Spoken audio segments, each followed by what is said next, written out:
Vamos abrir nossas Bíblias em 1 Tessalonicenses, capítulo 5. Nós estamos numa série de pregações, exposições, no livro de 1 Tessalonicenses. Começamos lá no capítulo 1, verso 1, e hoje vamos chegar ao capítulo 5, último capítulo desse livro, onde nós vamos meditar sobre a esperança do Evangelho, o que a esperança do Evangelho produz em nossos corações, como que isso nos alcança de forma prática e como que isso move as nossas decisões ou o nosso modo de vida, a nossa percepção da realidade. Então, 1 Tessalonicenses, capítulo 5, nós vamos ler inicialmente do verso 1 até o verso 9, mas vamos meditar em todo o capítulo. Diz assim a palavra do Senhor: Irmãos, no que se refere aos tempos e às épocas, não há necessidade de que eu lhes escreva, porque vocês sabem perfeitamente que o dia do Senhor vem como ladrão à noite. Quando andarem dizendo paz e segurança, eis que lhes sobrevirá a repentina destruição, como vêm as dores do parto à mulher que está para dar à luz, e de modo nenhum escaparão. Há necessidade de vigilância, mas vocês, irmãos, não estão em trevas, para que esse dia os acompanhe de surpresa como ladrão, porque vocês todos são filhos da luz e filhos do dia. Nós não somos da noite, nem das trevas. Assim, pois, não durmamos como os demais. Pelo contrário, vigiemos e sejamos sóbrios. Ora, os que dormem é de noite que dormem, e os que se embriagam é de noite que se embriagam. Nós, porém, que somos de dia, somos sóbrios, revestindo-nos da couraça da fé e do amor, e tomando o capacete a esperança da salvação. Vamos orar mais uma vez? Pai amado, nós nos colocamos na Tua presença, Deus, com temor e tremor, gratos por estarmos aqui neste lugar, podemos adorar o Teu santo nome, podemos erguer a nossa voz em canções, podemos orar e ter a certeza de que o Senhor nos ouve, ó Pai, e agora de meditar na Tua palavra. Obrigado, Deus, porque é privilégio nosso cultuar ao Senhor, servir e glorificar o Teu santo nome. Nós pedimos ao Senhor, a Deus, que o Senhor ministre aos nossos corações com poder, com graça, que o Senhor me use nessa hora como Teu instrumento, pela Tua graça e pela Tua misericórdia, apesar de mim, ó Deus. Nós assim adoramos o Teu nome, em nome de Jesus. Amém, amém e amém. Meus irmãos, nós estamos numa caminhada meditando nessa carta, e nós vimos que essa é uma igreja muito diferente das histórias das igrejas que foram plantadas pelo apóstolo Paulo, porque Paulo não teve muito tempo para permanecer em Tessalonicenses, porque assim que ele chegou lá, ele começou a pregar o evangelho, e isso trouxe uma revolução sociocultural. Então isso trouxe muitas, como é que eu vou dizer isso?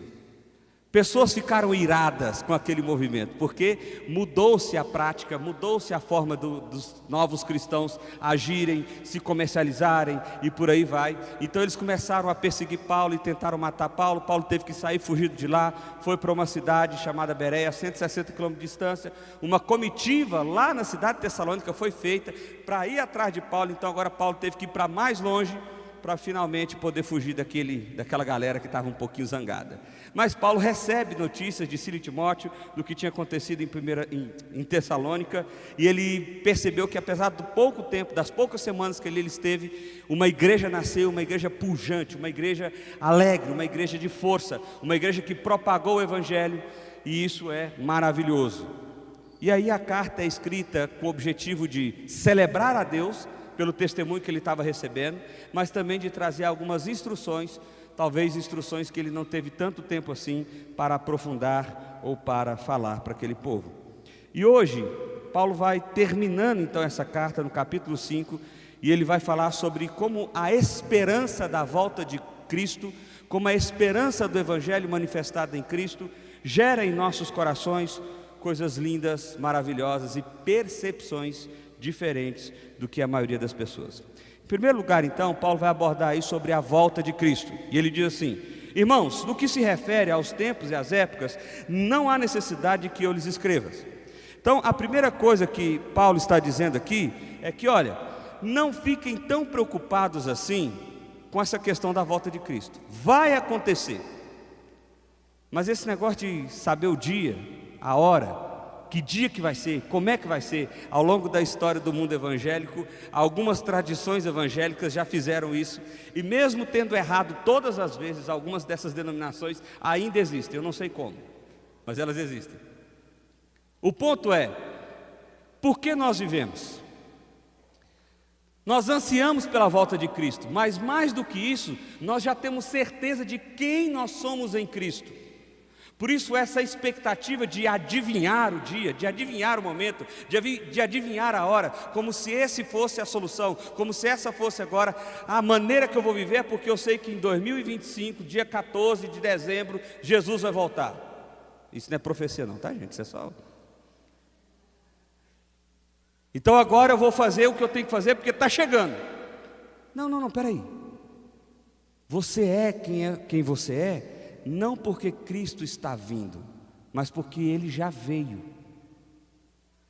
Nós precisamos estar firmes em quem nós somos, na nossa identidade forjada pelo Evangelho de Jesus. Então, ainda que a volta de Cristo é um tema que sempre está em nosso coração, adivinhar se esse dia é hoje ou amanhã não é algo que deve realmente acontecer conosco, não é uma preocupação do nosso coração. Verso 2 ele continua: porque vocês sabem perfeitamente, o dia do Senhor vem como ladrão. Ou seja, ninguém sabe como é que esse dia vai chegar, é súbito, um ladrão não chega avisando, né? Pessoal, estamos entrando, queremos roubar a casa aí, tem alguém? Não é assim que funciona. Ele se prepara para ser algo de surpresa, e essa é a expectativa. Olha, ninguém sabe, então não deixem que esse tema tome conta do coração de vocês, ao ponto de vocês ficarem ansiosos por causa disso, porque ele vai vir e vai vir como um ladrão. Agora, olha só como essa expectativa da volta de Cristo, ou melhor, a certeza dessa informação, da maneira certa, gera algo no nosso coração. Isso está no verso 3. Quando andarem dizendo paz e segurança, eis que lhes sobrevirá repentina destruição, como vem a dores de parto a mulher que está para dar à luz, e de modo algum escaparão. Aqui Paulo está trazendo agora uma terceira lição. A primeira lição então é que a volta de Cristo não é algo que deve gerar ansiedade no nosso coração quanto ao momento em que isso vai acontecer. A segunda coisa é que essa volta vai acontecer de forma repentina, de forma súbita. Então você não precisa ficar tentando adivinhar que dia é esse. E a terceira coisa que Paulo está dizendo aqui é o seguinte: aonde você está pegando a sua paz e a sua segurança? Quando você vai estudar a história da filosofia, acontece uma coisa muito interessante.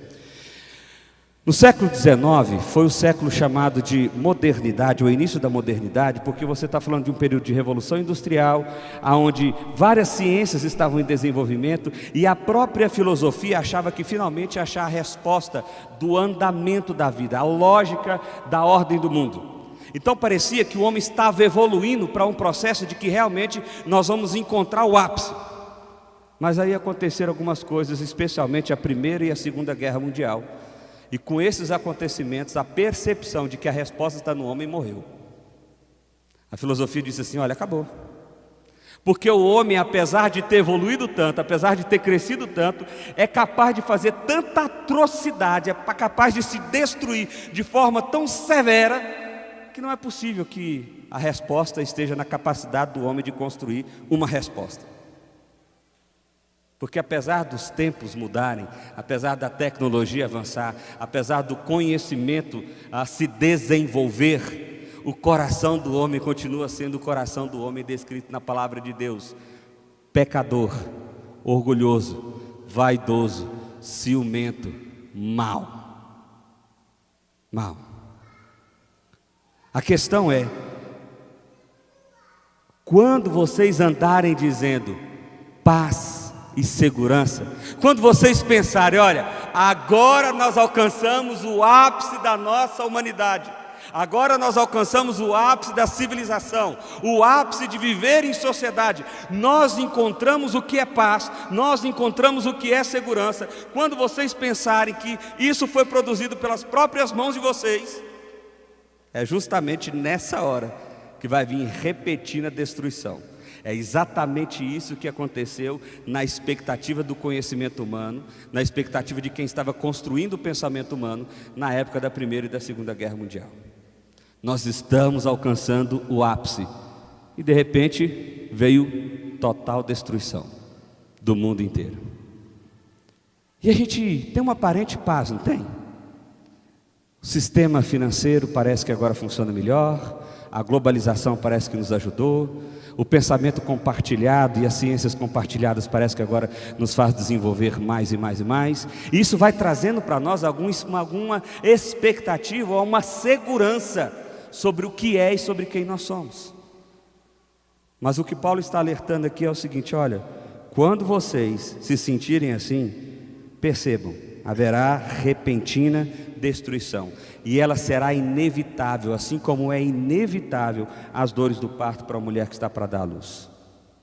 Ela é inevitável, ela vai acontecer, e de modo nenhum escaparão. Lembra, ele está falando da volta de Cristo, da volta de Cristo. Quando o mundo tiver uma sensação de que está tudo bem, então vai vir uma grande destruição, e diante dessa destruição ninguém escapará. Nós poderíamos traduzir isso aqui na seguinte situação: quais são os lugares, ou o que são aquilo que nós temos apoiado o nosso coração?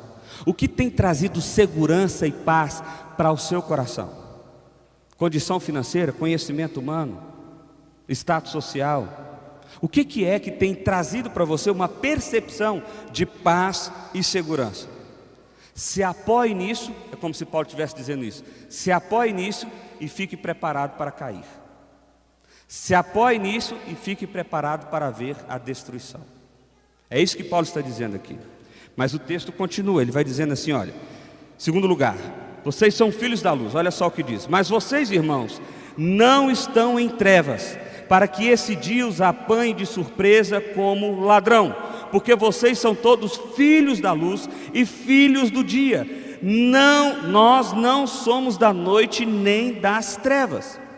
O que Paulo está fazendo aqui é uma distinção de identidade, de quem nós somos em comparação àqueles que não entenderam o Evangelho de Jesus.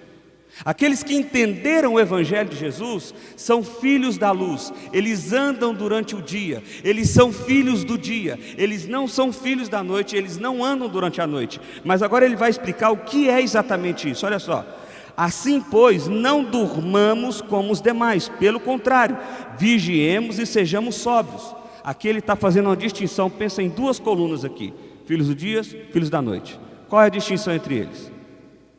Os filhos dos dias, eles são atentos ao que está acontecendo. Eles não ficam entorpecidos pela realidade de falsa paz que o mundo pode passar. Eles não ficam adormecidos, negligentes diante da falsa paz e segurança que os ídolos do nosso coração podem produzir. Pelo contrário, eles ficam atentos, de vigília. Eles ficam sempre de olhos abertos, sabendo que esse mundo é mau. Sabendo que esse mundo é mau. Eu já disse isso aqui outras vezes. Eu fico pensando no tempo de pandemia que nós vivemos, e como isso nos pegou de surpresa, e como isso mostrou exatamente o cenário que Paulo está descrevendo aqui para nós. Porque parecia que as coisas agora estavam melhorando, parecia que as coisas agora estavam evoluindo, parecia que as coisas agora estavam bem, parecia que o mundo havia uma expectativa de paz, parecia que tudo estava funcionando legal. De repente veio pandemia, de repente veio o rumor de guerra, de repente veio a guerra, de repente a gente começou a pensar: vai destruir tudo, terceira guerra mundial, vai acabar com tudo. E toda aquela segurança que a gente tinha, toda aquela expectativa que a gente tinha, todo o planejamento que a gente tinha, foi por água abaixo. Aqueles que eventualmente não entendiam o Evangelho de Jesus, e quem eles eram no Evangelho de Jesus, e o que era a volta de Cristo, se encontraram em total desespero, porque eles foram entorpecidos pela aparente segurança que a civilização, que o pensamento humano produziu. Mas aqueles que estavam em Cristo Jesus permaneceram em verdadeira segurança. porque nenhuma daquela destruição ou do caos foi algo totalmente inesperado. Sabe o que eu fico pensando? Foi tipo um aviso assim de Deus para nós. Deixa eu explicar para vocês como é que vai funcionar a minha volta. Vou explicar para vocês.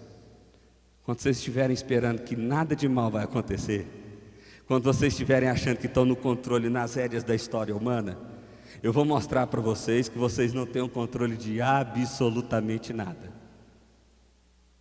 Eu vou mostrar para vocês que vocês não têm condições de falar se o dia de amanhã vai ser bom ou ruim.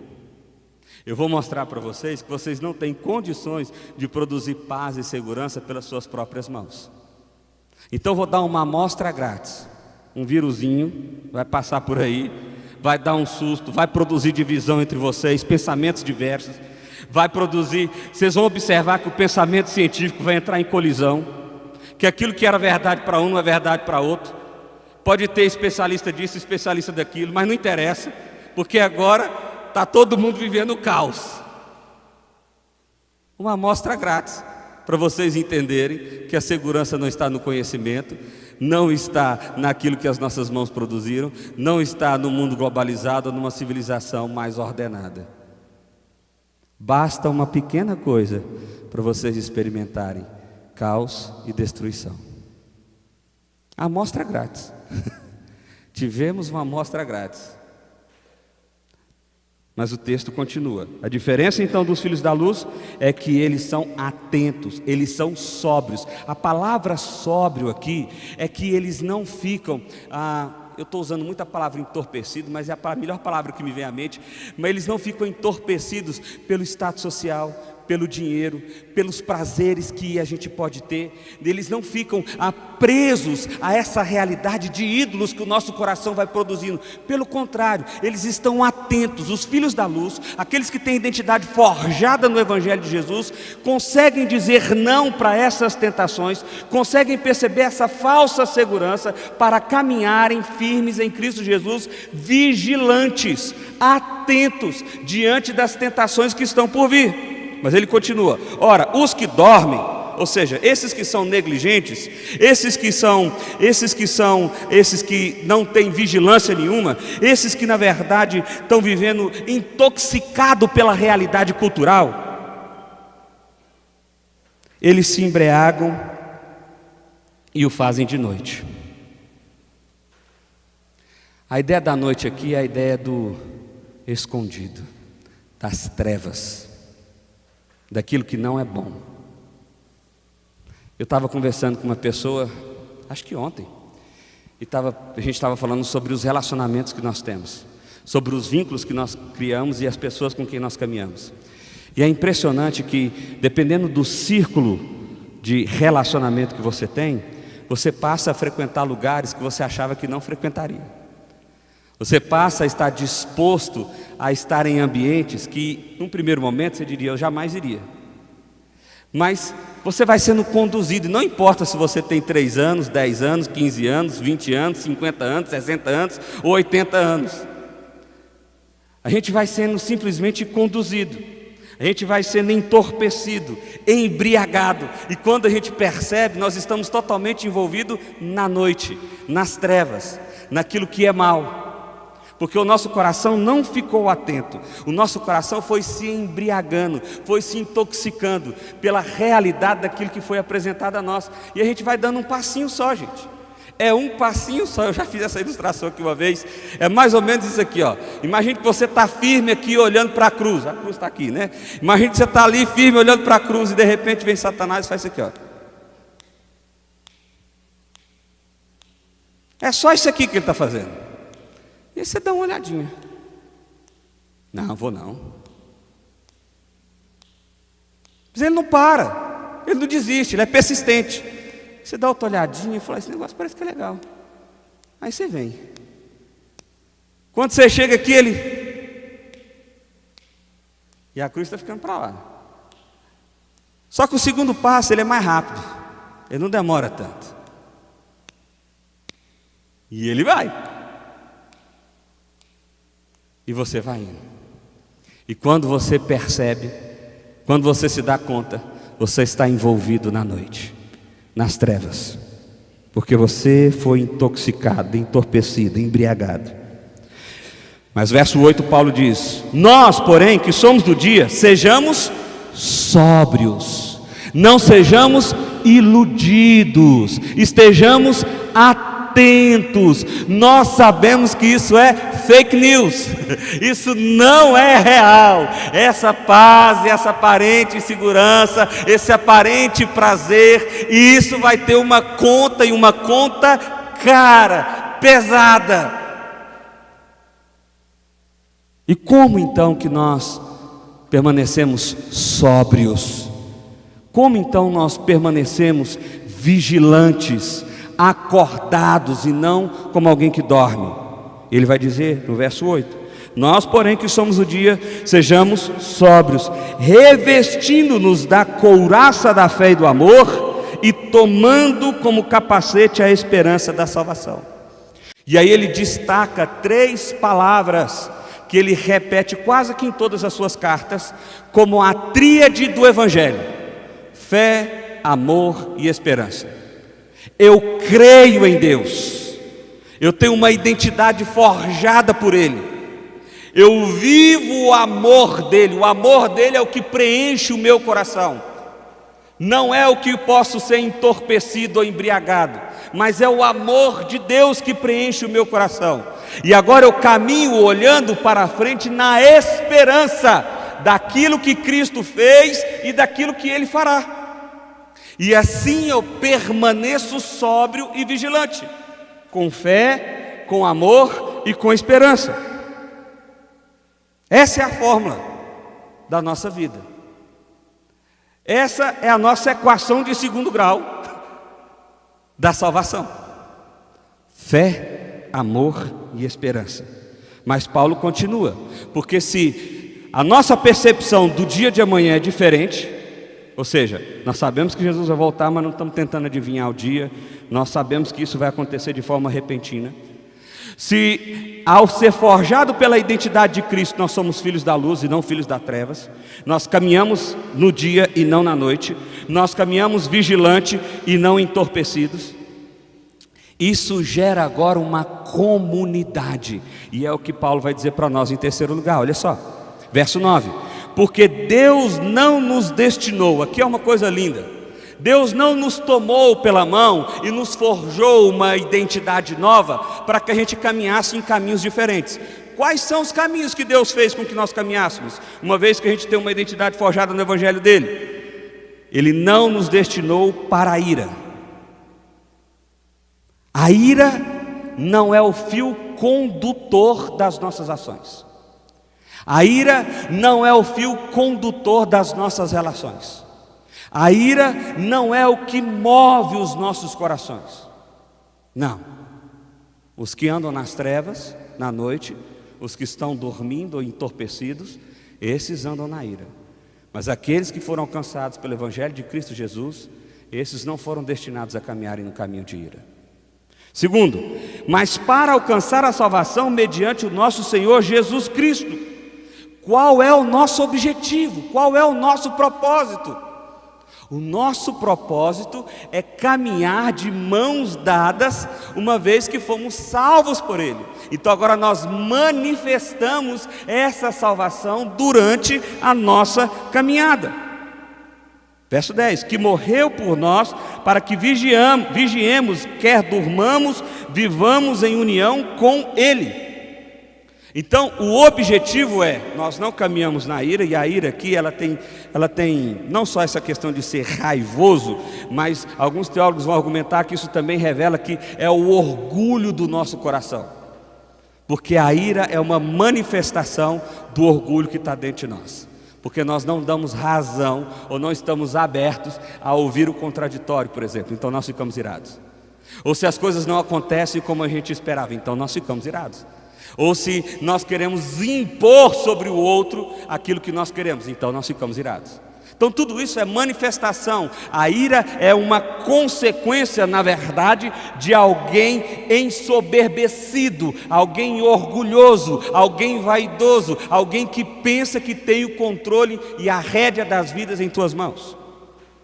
Mas nós não, os filhos da luz, eles são destinados por Deus a caminhar por esse Deus. Por quê? Porque Ele morreu por nós, Ele pagou o nosso preço, Ele pagou o nosso pecado, Ele rasgou a nossa sentença de inferno eterno, Ele nos garantiu a vida eterna. Para quê? Para que nós caminhemos alerta e vivamos em união com Ele, com esse Deus. Mas o que significa viver em união com esse Deus? Viver em união com esse Deus tem como reflexo viver em união uns com os outros, em comunidade, em igreja. Olha lá o que diz o verso 11: portanto, consolem uns aos outros e edifiquem-se mutuamente, como vocês têm feito até agora. Quase todos os capítulos, dos 5 capítulos, 4 deles, Paulo fala sobre relacionamento. E no caso desta igreja aqui, ele fala de maneira positiva. Ou seja, eles estavam vivendo um bom relacionamento. Eles estavam se apoiando, eles estavam sendo suporte um para o outro, eles estavam se amando, eles estavam compartilhando as tarefas juntos, eles estavam fazendo um bom trabalho. Mas todas as vezes que Paulo fala sobre isso, ele fala com um tom de alerta. E parece estranho para nós. Fala, poxa, mas se lá está tão bom, por que Paulo fala sobre isso como se ele estivesse quase que exortando aquela igreja, trazendo um alerta? Você sabe por quê, meu irmão? Porque esse é o fio desencapado de qualquer realidade comunitária, especialmente a igreja. Basta que a gente deixe o nosso orgulho e a nossa vaidade passar assim só um pouquinho, que a gente já não se apoia mais. A gente começa a se odiar, a gente começa a se julgar, a gente começa inclusive a querer matar. Que é isso, pastor? Acontece isso na igreja? Não. Infelizmente acontece. Infelizmente acontece. Mas caminhar com Deus, experimentar da salvação em Deus, ser filho do dia, ser filho da luz, significa viver em união com esse Deus. E o reflexo da união com esse Deus se manifesta numa vida comunitária, na realidade de povo de Deus. E por isso a gente vive edificando-se mutuamente, sendo bênção na vida um do outro. Mas ele continua, verso 12: irmãos, pedimos que vocês tenham grande apreço aos que trabalham entre vocês, que os presidem no Senhor e os admoestam. Ele está falando aqui de uma realidade de liderança da igreja. Olhem para essas pessoas que estão servindo e conduzindo a igreja com amor, com carinho, de forma especial, porque essas pessoas é quem tem servido vocês, essas pessoas é quem tem acrescentado a fé de vocês. Então olhem para essas pessoas com apreço, mesmo quando elas te admoestam. Deixa eu explicar uma diferença da palavra exortar e admoestar. Exortar é falar uma verdade, mas não necessariamente como que uma bronca. Admoestar é puxar a orelha. Admoestar é uma bronca. Admoestar é chamar você ao arrependimento de forma veemente. Então o que Paulo está dizendo é o seguinte: olha, é possível que essas pessoas que têm liderado, em algum momento seja necessário que elas deem um puxão de orelha, que elas redirecionem vocês no caminho do Evangelho de Jesus. Ainda assim, olhem para essas pessoas com apreço, com carinho, com amor, porque elas são os instrumentos de Deus em suas vidas, para que vocês caminhem de mão dadas com o Senhor, com o Senhor. Verso 13: tenham essas pessoas a máxima consideração, com amor, por causa do trabalho que realizam. Ele está reforçando, olha, olhem para essas pessoas com admiração, todas as pessoas, gente, aqui nós não estamos falando só da figura do pastor, ou do presbítero, ou do diácono, mas nós estamos falando de todas as pessoas que ajudam e coordenam o processo de ser igreja de Jesus. De ser igreja de Jesus.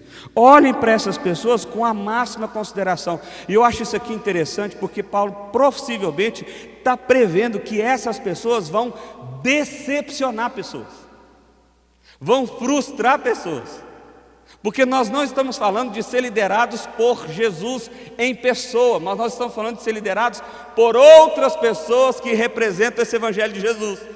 Só que essas outras pessoas são o quê? Pecadores. Eles falham, eles erram, eles colocam palavras em momento errado, eles produzem pensamentos ruins, porque os corações são ruins. Então é como se Paulo estivesse dizendo assim: gente, dá um crédito para essas pessoas, porque elas estão entregando, elas estão servindo, elas estão ajudando na condução de ser povo de Jesus. Então, tenham uma conta alta para com essas pessoas. Considerem elas com o máximo de amor. Com o máximo de amor, apesar das falhas, apesar dos erros, apesar das dificuldades. E ele continua: com amor por causa do trabalho que realizam. E aí ele vai trazer agora uma instrução mais geral. Vivam em paz uns com os outros. Aí você, mais uma vez, não parece que isso aqui está meio fora do contexto? Poxa, Paulo está falando que essa igreja é top, vocês têm se ajudado mutuamente, e olha, vocês têm feito isso de forma linda, e de repente ele parece que está dando uma alfinetada aqui. Vivam em paz uns com os outros. Quem está lendo isso aqui fala: Paulo, mas nós já estamos vivendo, aqui está show de bola, não sei como é que está lá em Jerusalém, mas aqui é amor puro, aqui nós estamos, todo mundo se abraça, se beija, se ama, é só coisa boa. Mas é como se Paulo estivesse no fundo dizendo assim: eu sei que os dias maus vão vir, eu sei que a vontade de guerra vai surgir no coração de vocês, por isso eu estou advertindo vocês antes que aconteça. Vivam em paz, vivam em paz uns com os outros. Também exorto a vocês. Exortar, lembra? Não é a mesma que admoestar. Exortar é um apontar de verdade, mas sem essa bronca assim. Eu exorto a vocês. Meu trem desligou, vocês acreditam? E meu trem aqui não quer funcionar, vocês acreditam? Isso aqui é o demônio do Wi-Fi, esse negócio. Aí, voltou. Verso 14: também exortamos a vocês, irmãos, que admoestem, vivam com amor. Me perdi aqui. Também exortamos a vocês, irmãos, a que admoestem os que vivem de forma desordenada. Ou seja, aqueles que estão caminhando em paralelo ao caminho do Evangelho, aqueles que estão entorpecidos, aqueles que estão adormecidos, aqueles que estão perdidos, apesar de serem filhos de Deus, apesar de terem entendido o Evangelho de Jesus, mas em algum momento da circunstância da vida deles, eles deram uma volta.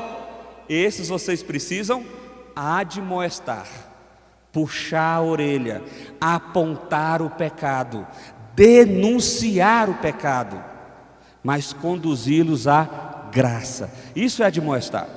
Admoestar não é dizer para a pessoa: olha, você está caminhando aí, você vai para o inferno, viu? Estou até vendo Satanás aí atrás de você. Está rindo? Estou ouvindo ele rindo aí. Isso não é admoestar, não.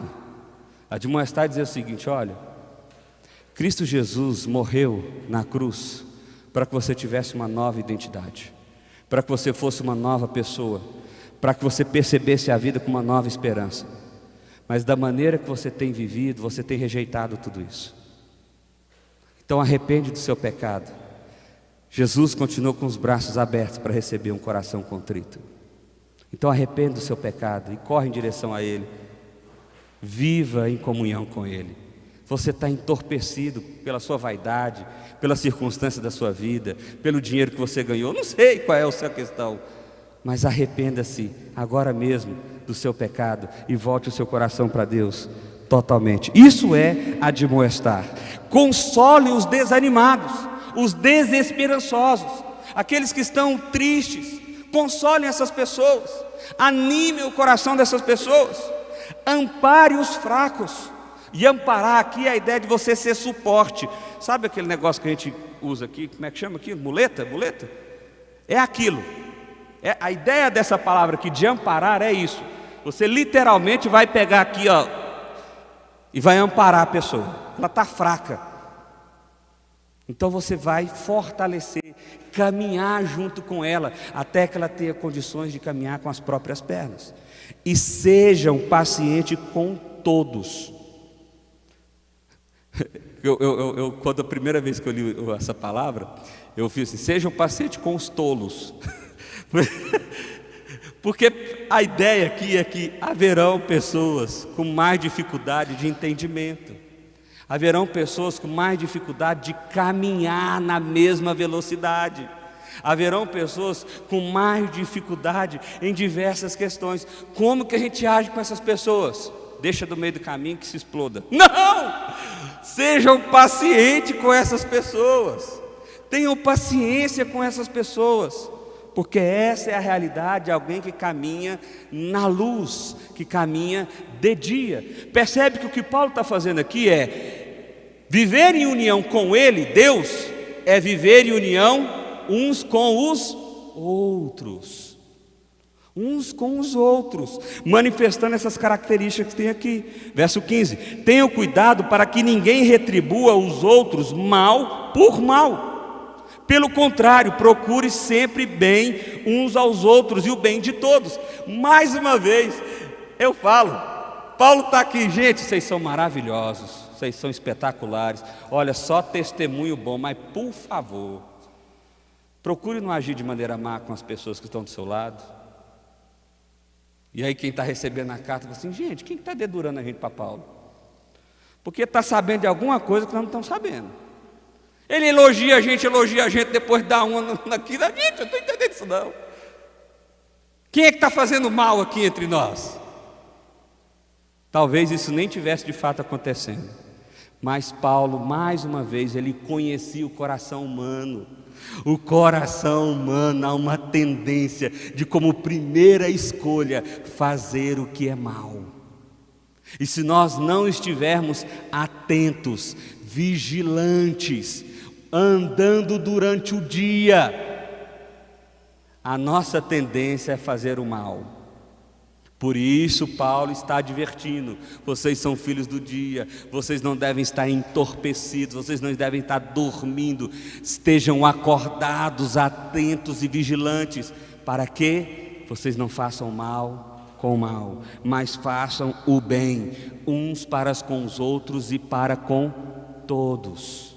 E para fazer isso, meu irmão, tem que estar vigilante, porque senão seu coração vai te levar. Quer ver um negócio?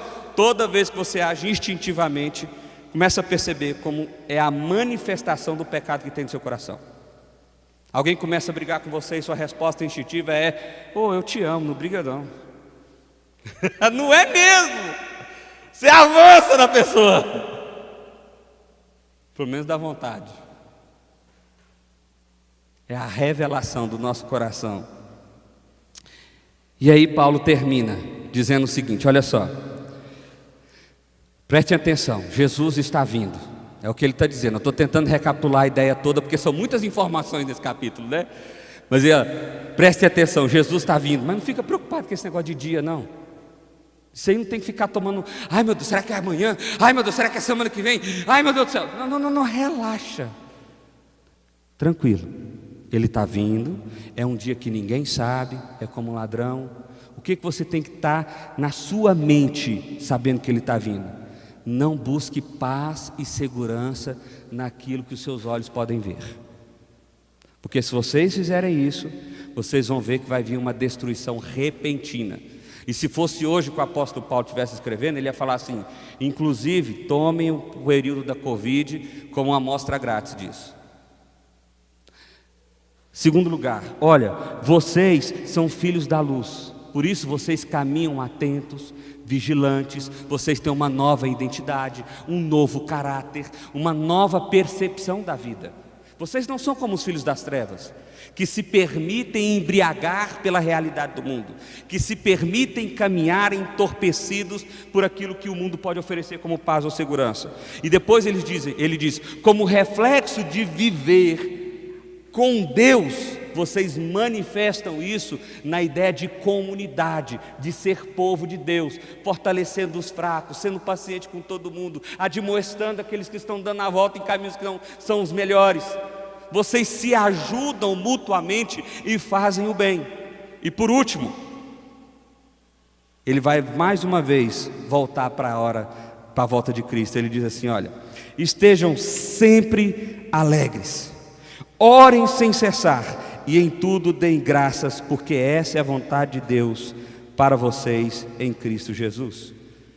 Ora, se eu agora entendi quem eu sou, se eu agora entendi qual é a lógica do mundo, para onde é que ele está indo, ou seja, Jesus está voltando, e ainda que eu não sei o dia, isso já é certeza no meu coração.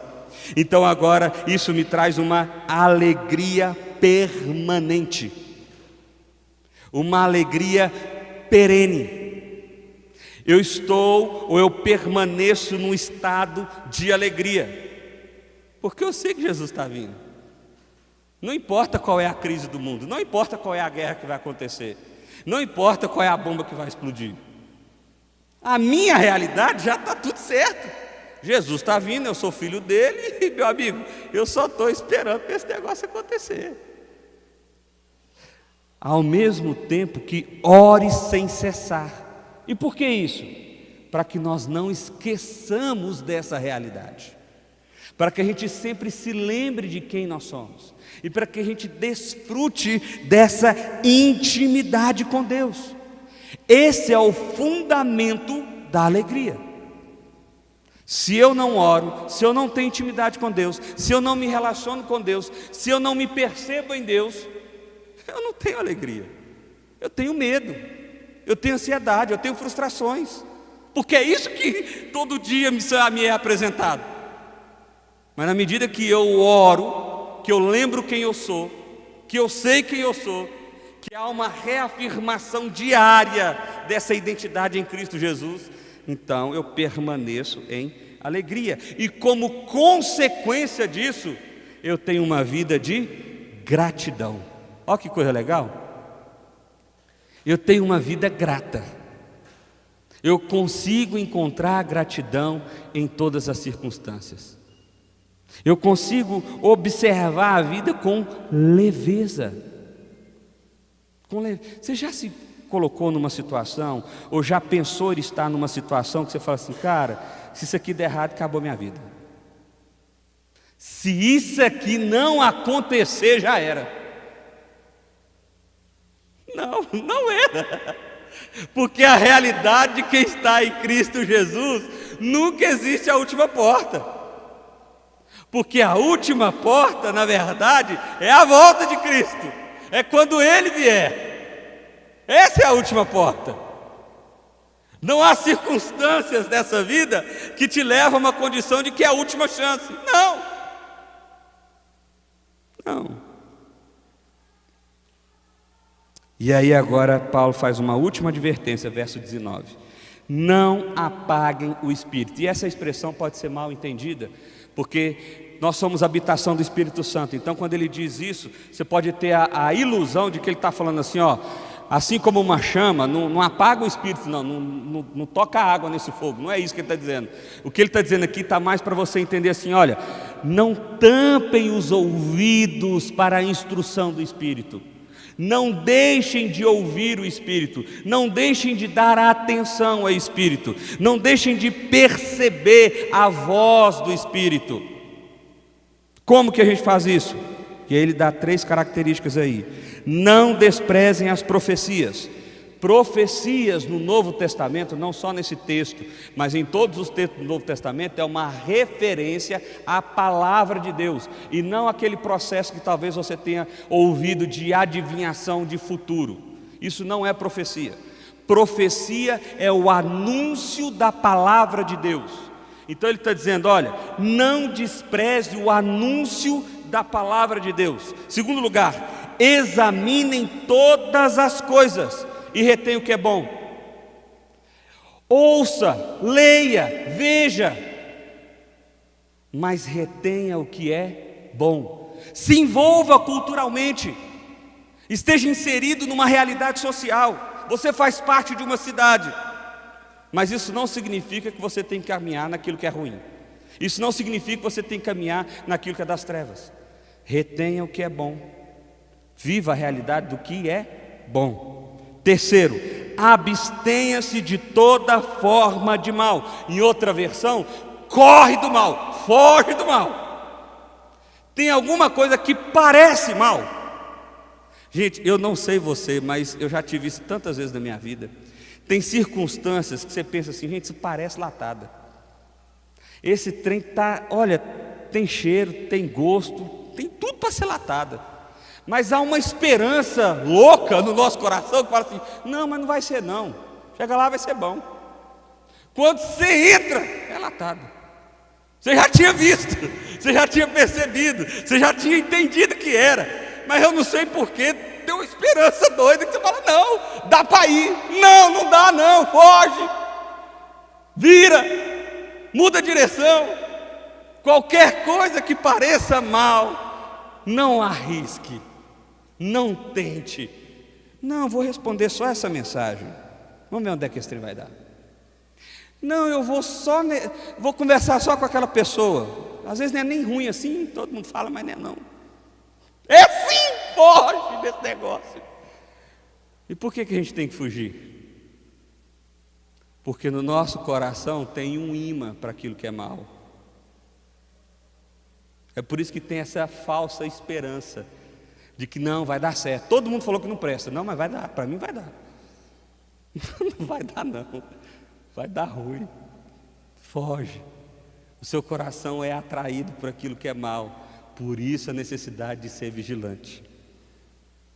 O mesmo Deus da paz os santifica em tudo, e que o espírito e a alma e o corpo de vocês sejam conservados íntegros, irrepreensíveis na vinda do nosso Senhor Jesus Cristo. Ele está dizendo da integralidade. Olha, a minha oração é que esse espírito esteja presente na integralidade de quem vocês são, não de segmente a sua vida cristã. Tem gente que faz isso. Não, as minhas decisões aqui no que diz respeito, no que tange a minha realidade religiosa, eu vou perguntar para alguém mais experiente que eu nessa área. Mas no que diz respeito a outras áreas da minha vida, não, isso aqui pode deixar comigo. Eu li um livro aí agora, eu tenho todas as respostas. Comprei um curso novo, última coisa do mercado, paguei só R$50 mil. Foi tranquilo, o cara é expert, doutorado, PhD, tudo falso, mas ele faz um negócio bacana e agora eu sei como agir. Não. A realidade do Evangelho é uma realidade da integralidade de quem você é. Isso tem a ver com a sua pessoa. Isso tem a ver com seu ambiente de trabalho, seu relacionamento familiar, seu relacionamento de amizade, seu hobby, seus desejos. O Evangelho precisa impactar a realidade total de quem você é. De quem você é. Essa é a oração que Paulo está dizendo aqui. Por isso que ele disse antes, não apaguem o espírito. Ou seja, se vocês não dão atenção à palavra de Deus, se vocês não conseguem discernir na realidade que vocês vivem o que é bom e o que é mal, se vocês não estão atentos a fugir da aparência do mal, logo logo vocês vão estar apagando o espírito. Ou seja, vocês não estarão ouvindo, não estarão seguindo as suas instruções. E ele termina com essa frase: fiel é aquele que os chama, o qual também o fará. É como que uma palavra de esperança para nós. Você sabe qual que é a sua sorte? Paulo está dizendo, a sua sorte é que Deus, esse é fiel. Você pode falhar, você pode errar, você pode escorregar em todas essas instruções que eu te dei aqui, mas ainda assim Deus não vai soltar a sua mão, porque Ele é fiel. Ele é fiel para aqueles com quem Ele chamou, e Ele vai fazer o que Ele disse que iria fazer. Ou seja, Ele irá nos resgatar no último dia. A sua volta é uma notícia para nós de esperança. Olha que coisa boa. Jesus está vindo. Maravilha. porque isso muda a realidade de como eu enxergo a vida. Algumas aplicações para nós. Primeiro, o que fazer? Vivendo com esperança. O que significa? Significa viver com a integridade da justiça e amor, esperando e trabalhando para o reino de Deus em nossa cidade. Significa que eu agora olho a realidade do que está em volta de mim, da cidade em que eu estou inserido, e vejo isso com esperança, com santas expectativas, porque eu agora sou o agente desse evangelho na cidade em que eu estou. Segundo, uma comunidade intencional. Isso implica em estar profundamente envolvido em grupos pequenos, discipulado e ações comunitárias para o bem comum da cidade. Quer ver uma coisa que tem acontecido aqui na igreja, nesses eventos que tem acontecido aqui, tanto na festa da roça, quanto agora do luau? Pessoas que não se conheciam passaram a se conhecer. Pessoas que não tinham intimidade, não conheciam as suas histórias, passaram a conhecer. Amizades que não existiam, passaram a existir. Por quê? Porque se dispuseram a servir junto em prol de uma coisa. Procurem fazer isso de forma intencional. De forma intencional. Procure fazer parte de um grupo pequeno. Procure fazer parte de uma caminhada de discipulado. Procure fazer parte de um vínculo de relacionamento do povo de Deus, para que você cresça, se desenvolva nessa realidade de ser um só povo. Terceiro, engajamento cultural com discernimento. Isso pode significar consumir mídia, arte e literatura com uma mentalidade crítica, sempre refletindo sobre como elas se alinham ou divergem do Evangelho. Paulo não está dizendo que a gente não tem que viver no mundo, se isolar e esconder, não é isso. Vivam a realidade do mundo, vivam a realidade social que vocês estão inseridos, mas com uma mente crítica. Com uma mente crítica. Me impressiona cristãos de longos anos de caminhada, de repente, vocês lembram daquele filme O Código da Vinci? Meu amigo, o estrago que aquele filme fez. Você viu, pastor, Jesus teve um filho com Maria Madalena, ela fugiu para a Espanha. Tem um documento, não sei o que, não sei da onde. Eu falei, gente, vocês repararam que aquilo é um filme, né? Filme, sim, Hollywood, filme. Não, mas eu vi, tem um documentário na History Channel. Inclusive foram os aliens que levaram Maria Madalena para a Espanha. Porque os documentários da History Channel são mais ou menos assim, né? Eles vão misturando as coisas assim. Pega uma figura de um negócio aqui, de outra ali, e vai trem de doido. Me impressiona como a gente não tem uma capacidade de discernir. E por que isso acontece? Porque nós não estamos ouvindo as profecias, nós não estamos fugindo da aparência do mal, nós não estamos caminhando em intimidade com o Espírito. Quarto, oração e dependência contínua. Isso pode se traduzir em momentos regulares de oração ao longo do dia, prática de meditação bíblica e reconhecendo nossa necessidade do Espírito em todas as situações. Em todas as situações. Se traduz então uma vida de dependência, uma vida de oração, reconhecimento. Quinto, prática de gratidão. Isso poderia ser experimentado anotando os motivos de gratidão. Você já fez isso? Tenta fazer isso todos os dias.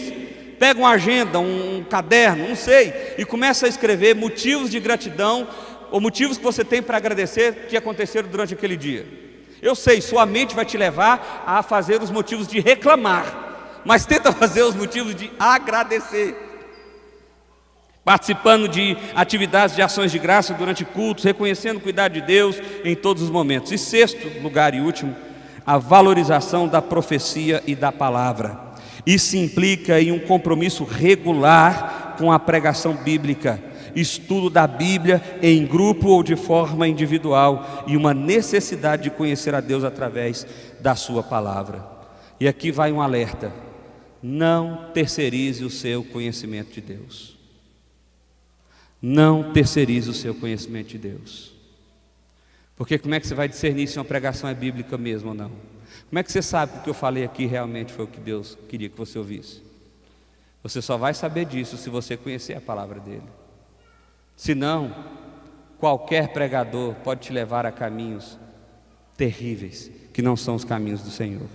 Uma última frase, aquela frase final: Jesus está a caminho, e essa certeza preenche nosso coração com gratidão, esperança e alegria. Assim vivemos em plena dependência de Deus, atentos à sua voz e seguindo suas orientações, vivenciando a bênção de fazer parte de uma comunidade que se apoia mutuamente. Celebre essa esperança do Evangelho hoje mesmo. Amém, amém e amém. Eu quero fazer uma oração. Eu queria que você fechasse seus olhos. Eu queria que você percebesse como que esse negócio do Evangelho de Jesus não é apenas um discurso bonito. Isso tem impacto real na sua vida. Precisa ter. Isso tem impacto real nas suas decisões. Precisa ter. Porque você agora foi forjado uma nova identidade, um novo coração. O Espírito do Senhor habita em você. E Ele é fiel. E Ele vai te conduzir até a eternidade. Feche seus olhos, vamos orar. Pai, nós queremos colocar os nossos corações diante do Senhor, Deus, adorando ao Senhor por quem o Senhor é. Obrigado, Deus, porque a tua volta não nos assusta, pelo contrário, nos lembra de quem nós somos, nos impulsiona a caminhar com mais intimidade contigo. A tua volta, ó Pai, muda a nossa percepção da vida, nos ajuda a ser essa igreja do Senhor, ó Pai, que caminha no teu amor, que caminha de mãos dadas por causa da tua graça, que não paga o mal com o mal, mas que faz o bem para todos. Pai, em nome de Jesus, nos ajuda a ser suporte um na vida do outro, a compreender o momento, o tempo, aqueles que são mais fracos, aqueles que têm mais dificuldade, ó Pai, que em nome de Jesus o Senhor nos levante, para que nós possamos experimentar desse amor dia a dia, Pai. Que a tua igreja, que o teu povo seja a resposta do Senhor a corações aflitos, angustiados, ansiosos, ó Pai. Que essa paz do Senhor que nos alcançou, que nos faz permanecer vigilantes, atentos, que nos faz permanecer seguros do Senhor, na tua cruz, no teu Evangelho, que isso possa ser manifestado, ó Pai, em toda a realidade relacional que estamos inseridos. Eu peço de forma especial, ó Pai, aqueles corações que hoje estão angustiados, com medo por causa do amanhã, medo porque as notícias não são boas. Pai, em nome de Jesus, traga paz sobre o coração dessas pessoas, reafirme as verdades que aqui foram expostas, que o Senhor conduza cada coração desse com a tua mão, ó Pai, e que assim, ó Deus, nós possamos desfrutar do teu alento, do teu cuidado. Nós adoramos o teu nome, Deus, em nome de Jesus. E que agora a graça do Senhor Jesus, o amor de Deus, eterno Pai, que as consolações do Santo Espírito de Deus esteja sobre todos nós e todo o povo do Senhor reunido sobre a terra, hoje e por todo sempre.